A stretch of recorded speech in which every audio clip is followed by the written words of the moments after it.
Permission নেই নাই। তিনি জানেন আমি যার দাওয়াত দেব এই জমিনের মালিক তিনি, আসমানের মালিক তিনি। ঠিক কিনা চলে বলেন? বাংলাদেশের মালিক আল্লাহ, সারা পৃথিবীর মালিক আল্লাহ। আল্লাহ কালাম শিক্ষা দেওয়ার জন্য মাদ্রাসা করব, কেন আমরা সরকার থেকে অনুমতি নেব? অনুমতির কোনো প্রয়োজন নাই, কোনো প্রয়োজন নাই। ঠিক কিনা? আপনি বসে আছেন, আজকে যদি এমন একটি ঘোষণা দেয় আপনার আমার মতো ক্ষমতা নেই মোকাবেলা করা, একমাত্র সম্ভব ইসলামী আন্দোলনে। কথা ঠিক কিনা? আসুন, আমি যখন পীর হয়ে যে মনের ব্যথা দূর করেন, উনি রাগী মানুষ, ওনার স্বার্থে রাগ করেন না। ইসলামী আন্দোলনের স্বার্থে উনি একটু আবেগ বেশি, রাগ করে ফেলেন। এটা আপনাদেরকে আমি বলছিলাম, কিন্তু যতই রাগ করো একটু পরে আবার মোমের মতো নরম হয়ে যায়, একটু পরে আবার তিনি মোমের মতো নরম হয়ে যায়। সুতরাং আপনার আমাদের স্কুলেও আমার মাদ্রাসায় একজন শিক্ষক ছিলেন, এই যে আপনার নুরুল কাসিম নওয়ারুল আমার কথা, উনি এমন রাগী ছিল, সবক না হলে উনি ক্লাস থেকে উঠতেন না। 2টা বাজো না 3টা বাজো, একদিন 7 পরে ক্লাসে আসছেন না, হাবিবের মুখস্থ করাচ্ছে। যদি মুখস্থ না হয়েছে সেদিন আর উপায় নাই, আর 4টা পর্যন্ত ক্লাস করতেন। উনি যখন হেঁটে যেতেন, যদি কারো চলা একটু বাঁকা দেখতেন ধরে মার দিতেন। কোনো শিক্ষক এর কথা বলে না। ওই একটা শিক্ষকের কারণে বাকি ছাত্র অন্য ক্লাসে টাইট হয়ে গেছে, ঠিক কিনা?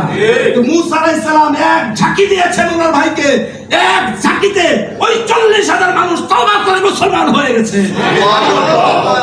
আপনারা বুঝবেন ভাই, উনি সংগঠনের বাহির যদি আপনার সাথে রাগ করে বলবেন। যাই হোক, আজকে আমাদের মনের ব্যথাগুলো দূর করে দেবো তো ইনশাআল্লাহ, সব ভুলে যাবো তো আমরা কাঁধে কাঁধ মিলে কাজ করবো তো। কাজ না করেন একটা করে ধরে খোয়ারে ঢুকাই দেবে। আগে আমাকে ঢুকাবে, পরে পিয়াল ভাইকে ঢুকাই দেবে। আমাদের তো হুমকি চলছে, কমিশনার, পুলিশ কমিশনার প্রায় ওনাকে হুমকি দেন, আপনি বাড়াবাড়ি করলে আপনাকে খোয়ারে ঢুকাই দেবো। তা ওনার ঢুকাই দিলে তো আমি একটু ঢুকে যাবো অটোমেটিক। কি বলেন? আপনারা কে আন্দোলন করবেন বলুন? আসলে পাওয়া যাবে?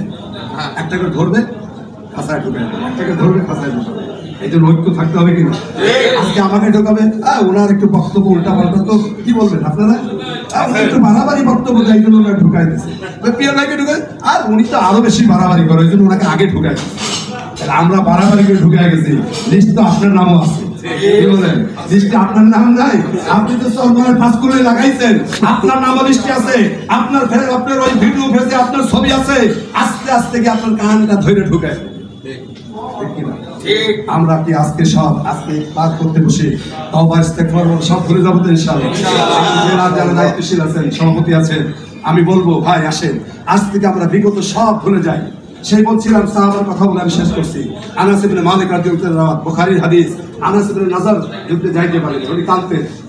উনি রাসূলকে বলতেন, ইয়া রাসূলুল্লাহ, সামনের যে যুদ্ধ হবে আপনাকে বলতে হবে না আমি ওই যুদ্ধে যাব, আমাকে আগের সিটে কাতারে রাখা শুরু করবে।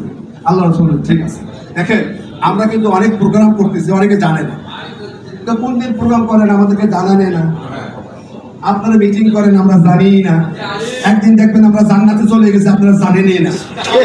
ইনশাআল্লাহ ইনশাআল্লাহ আমরা জান্নাতে চলে গেছি, আপনারা পুরসের ধাক্কা পড়ে গেছেন, জানি না আমরা কখন জান্নাতে চলে গেলেন।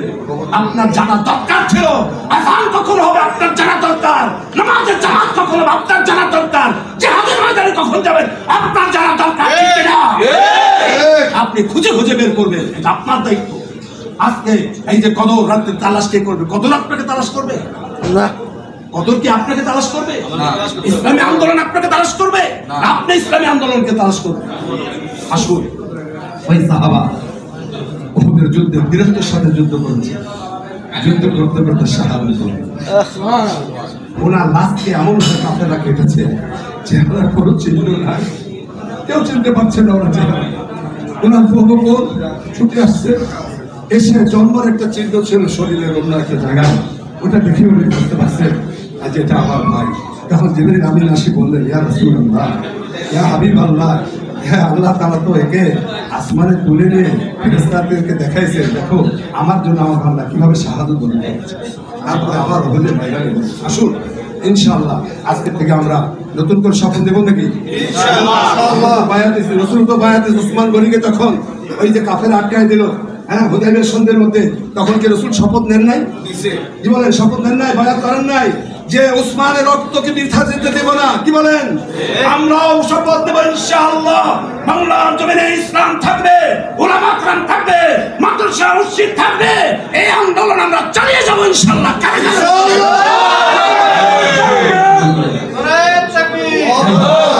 ভাই, আজকে আপনাদের মত বিনিময় সভা বা আমরা পরস্পরকে বলার সময় আমাদের ভুল ভ্রান্তি একজন আরেকজনের আয়না নাকি আল মুমিন মিরাতুল মুমিন, আমরা পরস্পরের ইনশাআল্লাহ ভুল ভ্রান্তি সংশোধন করে আমরা আগামী দিন থেকে জেলায় যদি আমাদেরকে একটা চিঠি দেয় মহানগর উপস্থিত থাকেন, আমরা থাকবো ইনশাআল্লাহ, কথা দিচ্ছি।